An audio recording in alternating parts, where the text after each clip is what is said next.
Welcome to RC Industry. Welcome to RC Industry.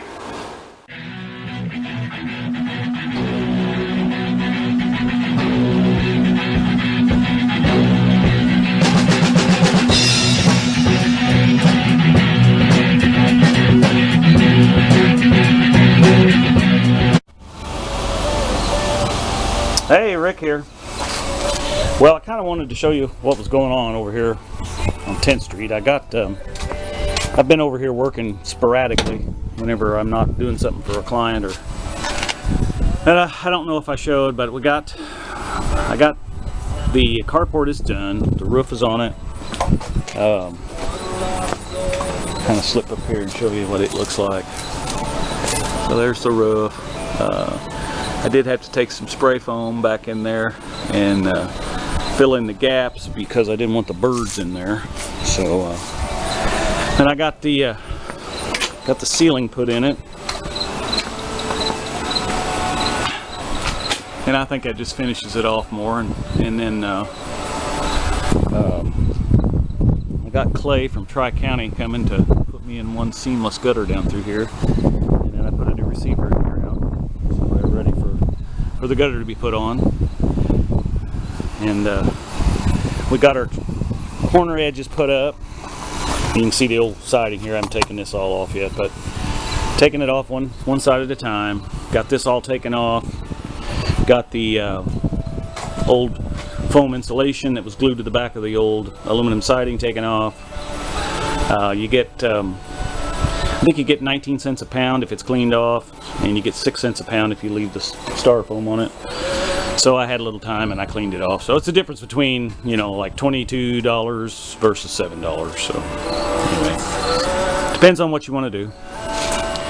And so what I got was got all the J channel and stuff put on today, and of course the corners are in. We've got the original metal here for the siding. I think we're just going to tuck the new vinyl siding in behind this. Should work. Had to rework this door a little bit, or the frame. They had the old siding came clear out to here, and I wanted more of the frame to show, so we kind of cleaned it up a little.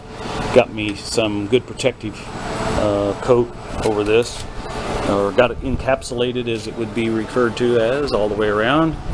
And then got the J channel put on here. J channel looks like this because it kind of looks like a J. So, but they make it in two different sizes. I like to use the bigger size simply because it gives me more room to hide my joints down in here. So I use the bigger stuff. So I got all that put on. You can see the corners, and I chose to not use they actually make a corner joint that is like the opposite of this, that you can use in these corners. But I just did a double J channel. I kind of like the look of that. It gives it just a little bit of white, and I did the same thing over here. Now we won't, I'm going to go ahead and cut and put this piece in here, but this across here, we're going to wait till we get this siding. Back that back out, zoom the camera back out. We're going to wait till we get this siding all worked up all the way so that we can just follow the same line, siding joint here. I failed to do that up here on this front, and I thought about it after I put it on. So this siding's already on, and so as this siding comes up, it may or may not look the same. So I may have to change that. I don't know. We'll just have to see what it looks like. But I didn't think about that day. So anyway, now one thing that I am doing and want to show you on siding, if you don't know, whenever you're looking down this direction on siding, you want all of your seams to be the same. So I've got all the overlaps over this direction, because if you were standing this way and looking at it, see, now you see the seam.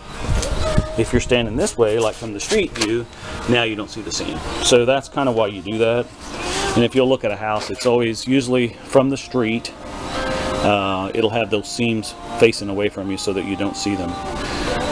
Now, You're going to say, well, Rick, you didn't do that with your carport, and you're right. I did it the wrong direction here. I realized I had done it wrong when I was almost done. So I'm like, well, I guess I'm not going to change it now. But if you stand down here at the carport and look out towards the street, you don't see the seams. So anyway, so amateur mistakes. I didn't claim to be a professional here. So anyway, all right, I'm going to show you. We're going to cut a piece of this vinyl siding. Now what I do is, and there's lots of ways you can do this. You can use shears. I've got some shears here. You can use these vinyl shears. I use my little battery operated saw, and I turn the blade around backwards.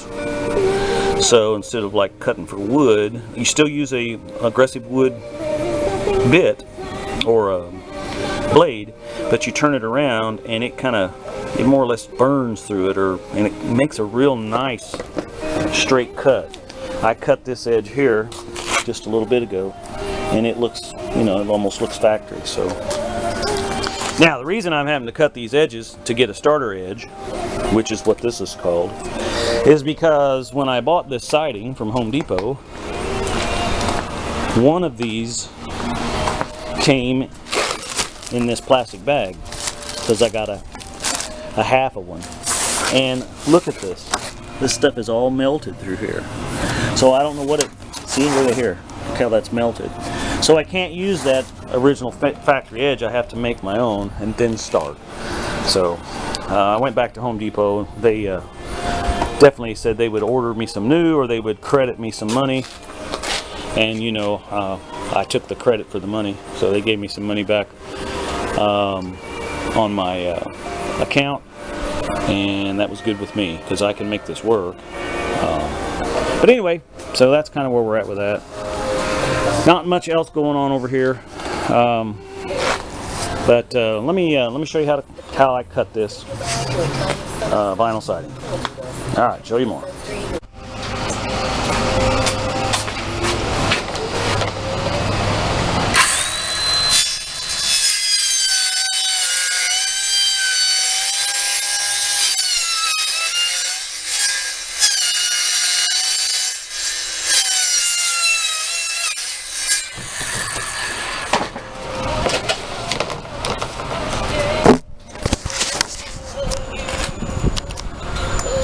Okay, as you can see, did a nice clean cut edge across there, and we're not going to put what I call a factory edge or a notch here.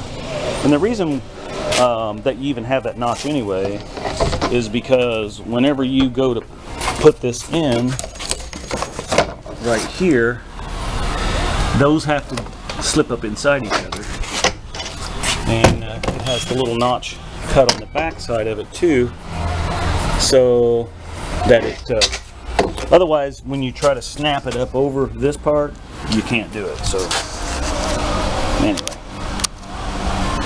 not a big deal, but kind of wanted to show you. So I'll set this down and show you how I nail them up here.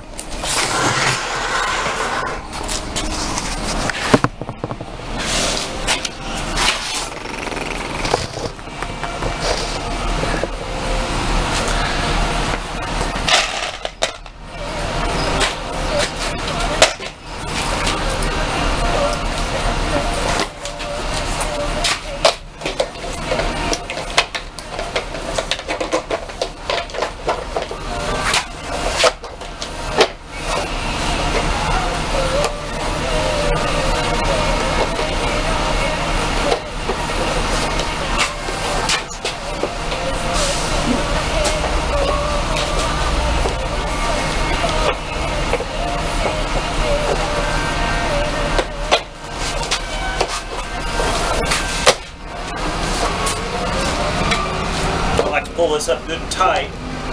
Not too tight, you don't want to stretch it, but tight enough that it will, stay tight. It's hot today, so when weather gets cold, it's going to shrink a little bit, so you don't want to get it too tight because it'll wrinkle.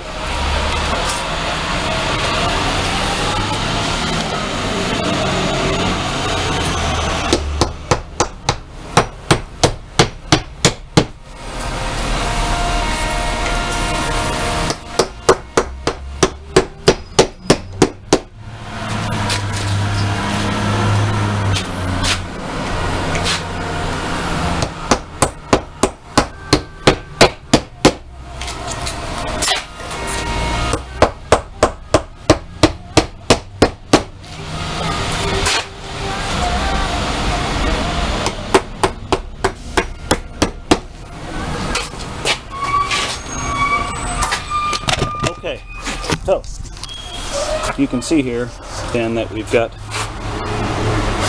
this together, and we're tucked inside our J channel here. So, and the other thing is you don't ever want to get all your seams together. So if you noticed, you can't really see it, but I got a seam here, and then there's a seam here, and then the next piece will be the all fall piece, which is going to be about right in here. So we'll start from here, and then it'll be a full piece on down. So, all right, show you more. Okay, well, this is as much as I got done today. I got 1, 2, 3, 4, 5, about 6 rows up there, 5 there, 6 over here, and everything turned out good with the old J channel. I was kind of worried about that, but it all fit right in there. So yeah, well, tomorrow I've got to do an inspection. It looks like I got one coming up, so I don't know if I'll get back over here tomorrow or not. So may just end this video here. So anyway, we're getting there. So, all right, show you more on the 10th Street project. Bye.